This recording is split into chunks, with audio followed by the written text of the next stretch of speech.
शांत ठेव डोकं, विचार वादळी रोक, नीट पारखून घे तू आपुले परके लोक.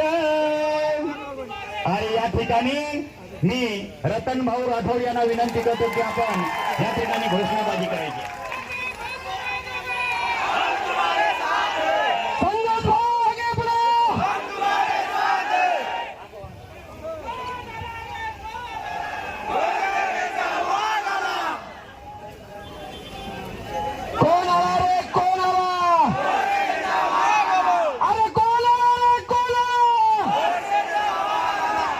प्राध्यापक संजय चव्हाण, राष्ट्रीय अध्यक्ष गोरसेना. या सरकारचं करायचं काय? या सरकारचं करायचं काय? एसआयटी लागू, एसआयटी लागू. 2017चा शासन निर्णय, 2017चा शासन निर्णय या भूतलावर जन्माला आलेल्या सर्व महामानवांच्या कार्यामुळे या देशातील, या जगातील ज्या ज्या लोकांचं दीन दलित, पददलित, शोषित, पीडित, उपेक्षित, बेसहारा लोकांचं जे उत्थान झालंय, ज्यांच्यामुळे यांना मान सन्मानाने जगण्याचा थोडेफार ताकद मिळाली, अशा सगळ्या महामानवांच्या कार्याला सर्वप्रथम मी अभिवादन करतो आणि त्यांना नतमस्तक होतो. माझ्या बंधूंनो आणि भगिनींनो, आज या ठिकाणी फक्त गोरबंजारा समाज नव्हे तर विमुक्त जाती 14 विमुक्त जाती अ मधील जे 14 समाजाची लोक आहेत, त्यापैकी बऱ्याच समाजाची लोक या ठिकाणी उपस्थित आहेत. त्यामध्ये जे खरे ओरिजिनल राजपूत भामटा समाजाची लोक आहेत, डॉक्टर साळुंके साहेबांच्या अनुषंगाने ते देखील उपस्थित आहेत. वडार समाजाची लोक असतील, ते आमचे दिगंबर भाऊ, आपल्या वाशिमचे आमचे महादेव भाऊच्या निमित्ताने उपस्थित असतील. कैकाडी समाजाची लोक आहेत, ते आमचे दिगंबर भाऊ जाधवच्या निमित्ताने या ठिकाणी आहेत. भामटी समाजाची लोक आहेत आणि बाकीचे पण इतर समाजातील संघटनेतील लोक इथे पदाधिकारी उपस्थित आहेत. म्हणून माझ्या बंधूंनो आणि भगिनींनो, माझ्या आधी या ठिकाणी अनेक वक्त्यांनी आपले विचार या ठिकाणी व्यक्त केलेले आहेत. म्हणून पण एक गोष्ट महत्वाची आपण समजून घेतली पाहिजे की जे काही विजय प्रयोगामध्ये जी काही घुसखोरी होत आहे, त्या घुसखोरीमुळे नेमका आपल्यावर काय परिणाम होतो हे आपण आधी चांगल्या प्रकारे समजून घेणं फार काळाची गरज आहे. माझ्या याडिओ मार भाईओ बहिणो, सगळ्यात महत्वाची गोष्ट अशी आहे की आपले मुलं बाळ जे या 3% आरक्षण आपल्याला जे मिळत आहे, या 3% आरक्षणाच्या भरोशावर आपली मुलं बाळा कोणी MBBS ला जात आहे, कोणी इंजिनिअरिंगला जात आहे, कोणी वेगवेगळ्या नोकरीला लागत आहे. परंतु जी काही घुसखोरी आपल्यामध्ये झाली, आपल्या ठिकाणी या बोगस घुसखोरी लोकांची मुलं त्या ठिकाणी नोकरीला लागत आहे. आपली जी मुलं नोकरीला लागत होती ती आता लागणार नाही, कारण ही बोगस घुसखोरी आपल्यामध्ये फार मोठ्या प्रमाणात झालेली आहे. साळुंके साहेबांनी मला मंत्रालयामध्ये आमची भेट झाली, त्यावेळेला 2022 ला एकूण जेवढे काही MBBS चे ऍडमिशन होते त्या ऍडमिशनची मला लिस्ट दाखवली. फक्त 2022 मध्ये एकूण MBBSच्या सीट मधून जवळपास 305 सीट ह्या बोगस घुसखोरींना मिळालेल्या आहेत. फक्त 2022 एका वर्षाचा आकडा लक्षात ठेवा. जर एका वर्षामध्ये जर 305 मुलं हे बोगस घुसखोरांचे लागत असतील तर आमची मुलं बाळ काय भीक मागायला यांच्यासाठी बसले आहेत का? ही भीक मागायला लावत आहे हा सरकार आपल्याला. म्हणून याचा कुठेतरी आपल्याला राग आला पाहिजे.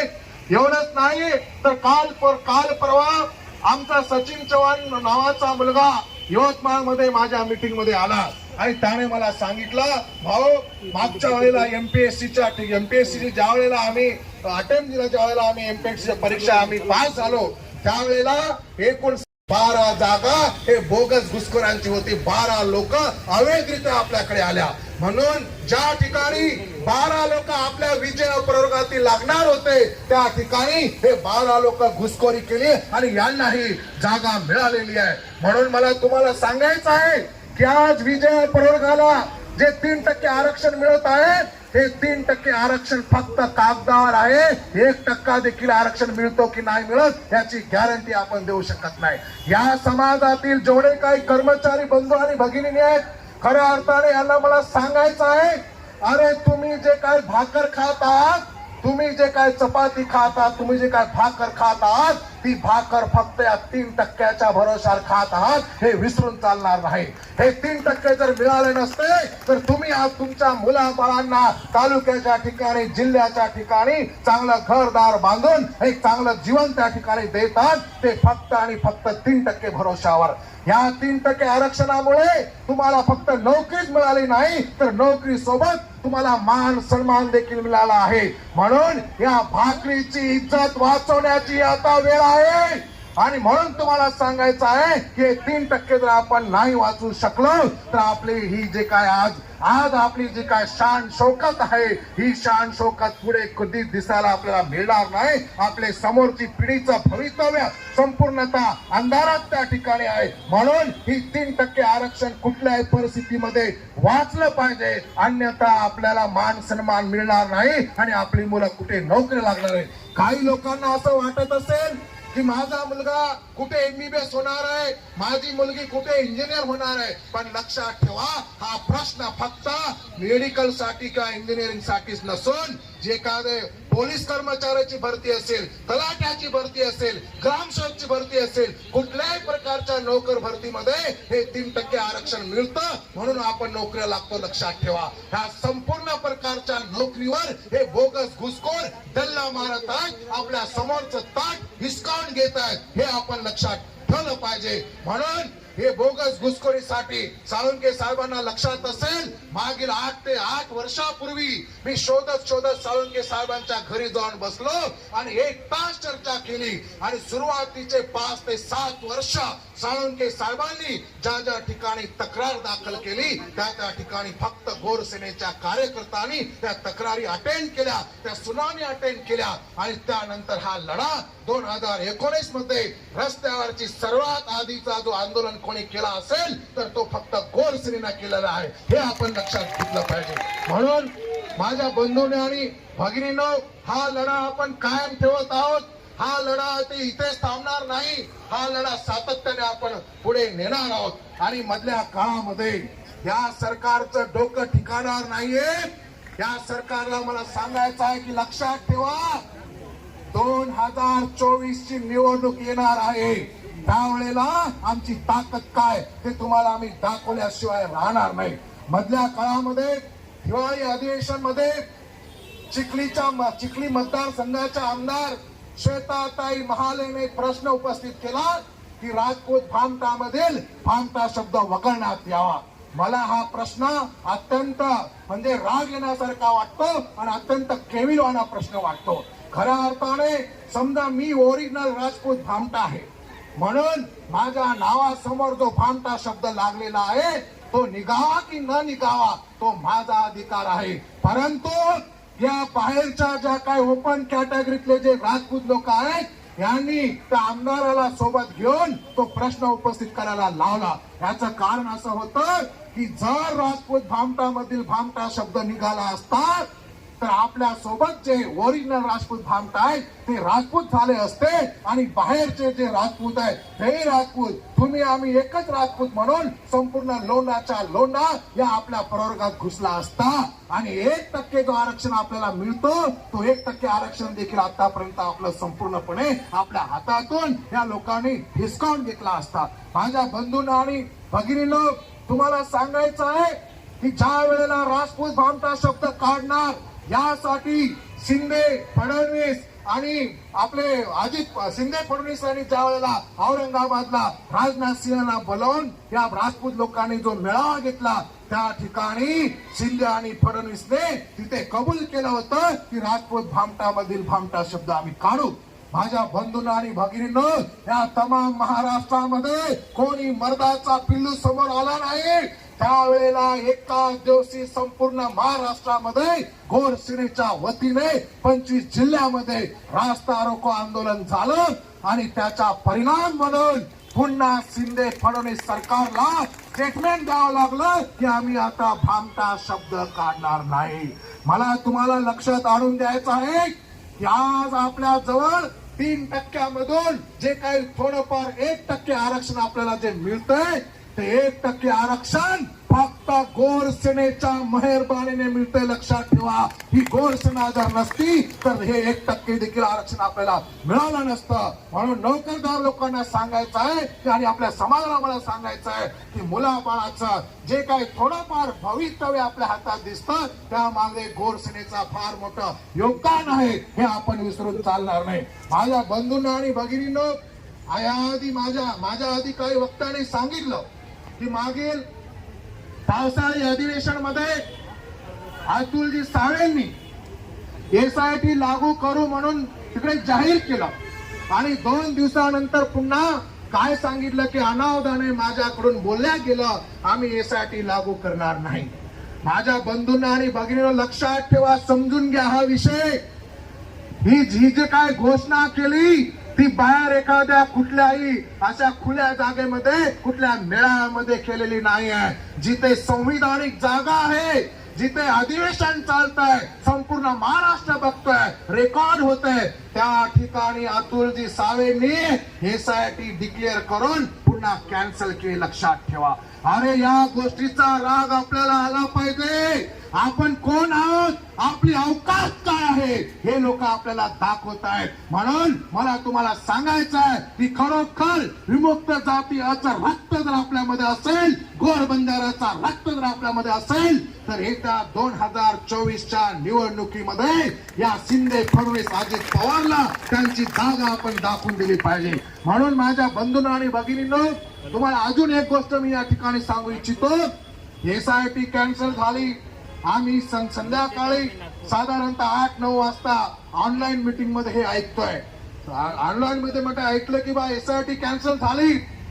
मला रात्रभर झोप आली नाही. सकाळी लवकर उठलो आणि आमच्या प्राध्यापक अनिल सरांना मी फोन केला की सर, ही आणीबाणीची वेळ आहे, आधी नाही तो कधी नाही अशी परिस्थिती आहे. त्यांना सांगितलं की तुम्ही काही लोकांना फोन करा, मी काही लोकांना फोन करतो. फक्त 7 वाजेपासून 10 वाजेपर्यंत आम्ही फोनवर, फक्त फोनवर 7 ते 10 या 3 तासामध्ये संपूर्ण महाराष्ट्रामध्ये गोरसेनेच्या वतीने तब्बल 35 ते 37 ठिकाणी या लोकांना जोडे मारो आंदोलन आणि त्यासोबतच यांचा प्रतिमादन आंदोलन केला आणि दाखवून दिलं की कोणी जिवंत आहे की नाही तुम्हाला माहित नसेल, पण अजून या गोरबंजारा समाजाच्या रक्षणासाठी, या विजय प्रवर्गाच्या रक्षणासाठी ही गोरसेना मात्र जिवंत आहे आणि गोरसेना तुम्हाला तुमची जागा दाखवून दिल्याशिवाय राहणार नाही. माझ्या बंधूंना आणि भगिनींनो, तुम्हाला सगळीकडे तुमच्या लक्षात येत असेल, कर्नाटक मध्ये देखील याच बीजेपी सरकारने आमच्या आरक्षणाला तिथे छेडखानी केली आणि छेडखानी केल्यामुळे आता आमच्या सुभाष भाऊंनी सांगितलं की त्या ठिकाणी मुख्यमंत्र्याच्या घरावर जे दगडफेक केली आणि त्यांना जी काय जागा दाखवून दिली, तिथे बीजेपी सरकार जाऊन तिथे काँग्रेसची सरकार जर आली असेल ती फक्त गोरसेनेच्या कारणामुळे आली आहे, ही लक्षात ठेवा.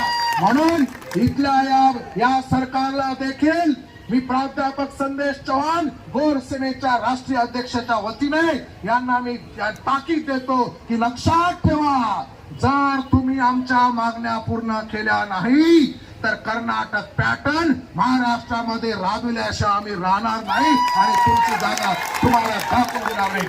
संपूर्ण भारतामध्ये आपला हा जो काही बहुजन वर्गीय समाज आहे, आपला हा जो काही भटके विमुक्त विजय प्रगती समाज आहे, या समाजाला आर्थिकदृष्ट्या कमकुवत करणं आणि सगळे संपूर्ण आयुष्य यांच्या पाठीमागे आपण गुलामी जगणं, अशा प्रकारचं षडयंत्र या भारत देशामध्ये हे सरकार या ठिकाणी राबवत आहे. म्हणून माझ्या मित्रांनो, माझ्या याडिओ बहिणो, ही बात आपण समजलो होणं जरुरीचं. कारण मला सांगायचं आहे, या ठिकाणी आपण बघतो या तब्बल 61 ते 62 विधानसभा मतदारसंघाच्या आमदाराची नावं या ठिकाणी आम्ही लिहिलेली आहेत। या आमदारांच्या यादीमध्ये आपल्या समाजाचे आमदारांची सुद्धा नाव आहेत, लक्षात ठेवा।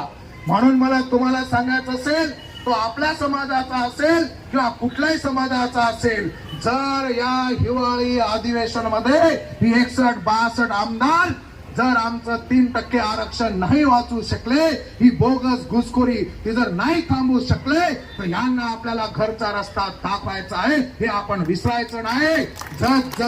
जोपर्यंत आपण निवडणुकीमध्ये या लोकांना आपण घरचा रस्ता दाखवणार नाही, तोपर्यंत यांनी काय चूक केलेली आहे ती त्यांच्या लक्षात येणार नाही। म्हणून संपूर्ण इथे आलेला संपूर्ण समाज बांधवाला मला सांगायचं आहे की आपला लढा चालू असेल, पण लक्षात ठेवा, आपण ज्या ज्या मतदारसंघाचे आहोत त्या मतदारसंघाच्या आमदारांना आपण निवेदन द्यायचं आहे, आणि फक्त निवेदनच त्या ठिकाणी द्यायचं आहे, नाहीतर त्यांना त्यांच्या घरासमोर ठिय्या आंदोलन करायचं आहे। तेवढ्यावरच नाही तर त्यांना मतदारसंघामध्ये फिरू देखील द्यायचं नाही, ही शपथ आपण या ठिकाणी घेतली पाहिजे। तरच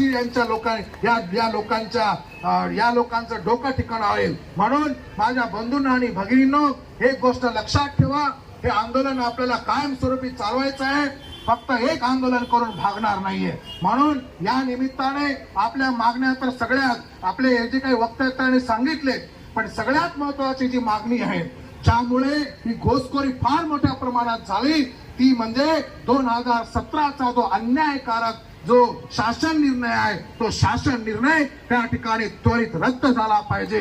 जोपर्यंत हा शासन निर्णय रद्द होणार नाही, तोपर्यंत या घुसखोरीला आळा त्या ठिकाणी बसणार नाही। आणि त्यासोबत हे जे काही पावसाळी अधिवेशन मध्ये आम्हाला जे या लोकांनी चॉकलेट दिलं, त्या चॉकलेटचं प्रत्युत्तर आपल्याला द्यायचं आहे। अरे लक्षात ठेवा, तुम्ही आम्हाला समजता काय? या सरकारला मी या विचार मंचावरून ठणकावून सांगतो की तुम्ही आम्हाला समजून काय घेतलंय? तुम्ही आम्हाला SIT लागू करा म्हणून सांगता आणि पुन्हा कॅन्सल करता, तर तुम्हाला आम्ही कायमचं कॅन्सल त्या ठिकाणी केल्याशिवाय राहणार नाही। ही गोष्ट आपण या ठिकाणी लक्षात ठेवली पाहिजे, आणि अशा प्रकारे आपल्याला पुढची वाटचाल या लोकांकडून आपल्याला केली पाहिजे। माझ्या बंधूंना आणि भगिनींनो, या ठिकाणी वेगवेगळ्या समाजाची लोक संपूर्ण महाराष्ट्रातून आली।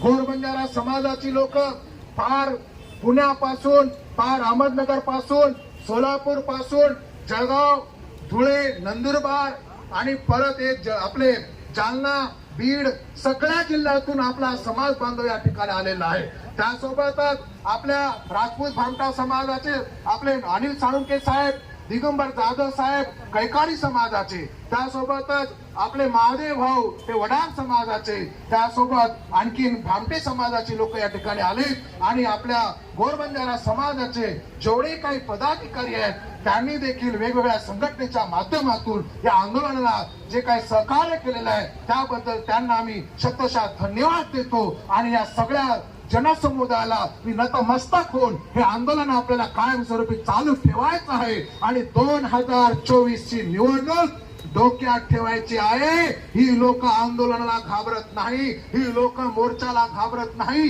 ही लोक मेळाव्याला घाबरत नाही, ही लोक फक्त मतदानाला घाबरतात। अरे मला यांना सांगायचं आहे की ज्या वेळेला SIT कॅन्सल होते, तुम्हाला माहित पडतं, संध्याकाळी तुमच्या कानावर येतं, तुम्ही डोळ्याने बघताय की उद्याच्या अधिवेशन मध्ये SIT कॅन्सल होणार आहे, आणि तुम्हाला दुसऱ्या दिवशी घरात झोप लागते।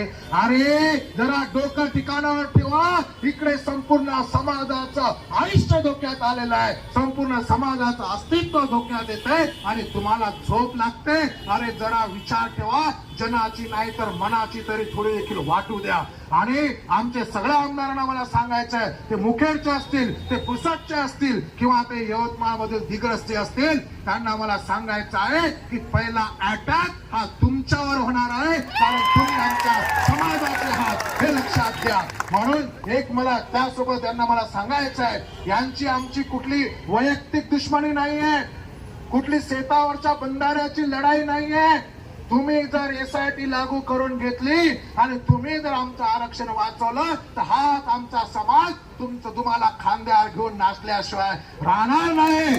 पण या हिवाळी अधिवेशनामध्ये जर तुम्ही आमच्या मागण्या पूर्ण करून नाही दाखवल्या तर हा समाज तुम्हाला पायी तुडवल्याशिवाय देखील राहणार नाही. ही गोष्ट आपण या निमित्ताने डोक्यात ठेवायची आणि पुन्हा एकदा सगळ्याच बंधूंना भगिनींना माझ्या माता भगिनींना मार सारी याडी बहिणीनं सारी भाई बंधेनं मग लाख लाख नवळ करूचो. आज जो आपण सहकार्य किदेचो जो ताकद दखाडायचो ही ताकद आपण कायम काढायचं आणि निवडणुकीमध्ये ही ताकद दखावून लागेल. हे ताकदीवर रूपांतर निवडणूक तोच आपण जीतच नाही तो आपण जीतचे नी ही वात ध्यान लिहो. आत्री सारी वात घेतोय आजी एकदा सारी नाय काशीनाथ हार्द करतोय.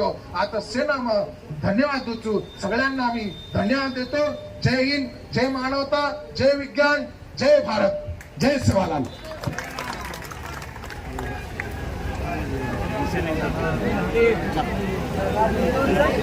धन्यवाद भाऊ.